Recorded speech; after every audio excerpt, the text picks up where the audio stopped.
രാമക്ഷേത്രം ഉയർന്നു കഴിഞ്ഞതോടെ അയോധ്യയിലേക്ക് തീർത്ഥാടകരുടെയും വിനോദസഞ്ചാരികളുടെയും ഒഴുക്കാണ്. രാജ്യത്തിന്റെ വിവിധ ഭാഗങ്ങളിൽ നിന്ന് തീർത്ഥാടകർക്ക് അയോധ്യയിലെത്താൻ വിപുലമായ യാത്രാ സൗകര്യങ്ങൾ ഒരുങ്ങിക്കഴിഞ്ഞു. കേരളത്തിൽ നിന്ന് നേരിട്ട് അയോധ്യയ്ക്ക് ട്രെയിൻ സർവീസുകൾ പ്രഖ്യാപിച്ചിട്ടില്ല. കേരളത്തിൽ നിന്നുള്ള തീർത്ഥാടകർക്ക് എങ്ങനെ അയോധ്യയിലേക്ക് യാത്ര ചെയ്യാമെന്ന് പരിശോധിക്കാം. രാജ്യത്തിന്റെ ഏറ്റവും വലിയ ആധ്യാത്മിക വിനോദസഞ്ചാര കേന്ദ്രമായി മാറാനൊരുങ്ങുന്ന അയോധ്യയിലേക്ക് വിപുലമായ യാത്രാ സൗകര്യങ്ങളാണ് ഒരുക്കിയിരിക്കുന്നത്. നിലവിൽ കേരളത്തിൽ നിന്ന് നേരിട്ട് അയോധ്യയ്ക്ക് ട്രെയിൻ സർവീസുകൾ പ്രഖ്യാപിച്ചിട്ടില്ല. തൊട്ടടുത്ത സംസ്ഥാനമായ തമിഴ്നാട്ടിലെ രാമേശ്വരത്ത് നിന്ന് ചെന്നൈ വഴി എല്ലാ തിങ്കളാഴ്ചയും ശ്രദ്ധ സേതു എക്സ്പ്രസ് അയോധ്യ ധാം സ്റ്റേഷനിലേക്ക് സർവീസ് നടത്തുന്നുണ്ട്.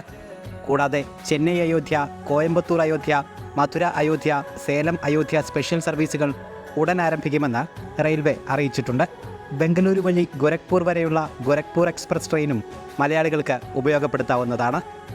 മുംബൈ, തെലങ്കാന തുടങ്ങിയ ഇടങ്ങളിൽ നിന്നുമുള്ള ട്രെയിൻ സർവീസുകളും മലയാളികൾക്ക് ആശ്രയിക്കാം. കൂടാതെ തിരുവനന്തപുരം, കൊച്ചി, കോഴിക്കോട്, കണ്ണൂർ വിമാനത്താവളങ്ങളിൽ നിന്ന് കണക്റ്റഡ് വിമാന സർവീസുകളും അയോധ്യയ്ക്കുണ്ട്. ഇൻഡിഗോ, എയർ ഇന്ത്യ, അഗാസ എയർലൈനുകളാണ് കേരളത്തിൽ നിന്ന് അയോധ്യയിലേക്ക് സർവീസ് നടത്തുന്നത്.